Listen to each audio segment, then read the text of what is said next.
এটা ফল সিলিং এর rexine type জিনিসটা।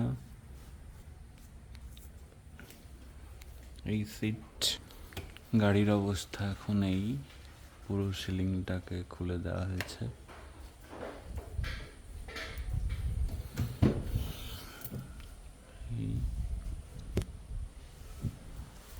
এদিকে আমাদের পুচকে বাবুটা এই যে রুফের যে স্ট্রাকচারটা ওটাকে ক্লিন করেছে ভালো করে, তারপরে ডেনড্রাইট দিয়ে পেস্ট করছে। আর এর উপরে দাদা ওইটাকে লাগাবেন, রেক্সিনটাকে দিলেই ফল সিলিং ক্রিয়েট হবে। পুরনো ফল সিলিংটা এখান থেকে তোলা হয়েছে। পুরনো ফল সিলিংটার এই হাল হয়ে গেছিল।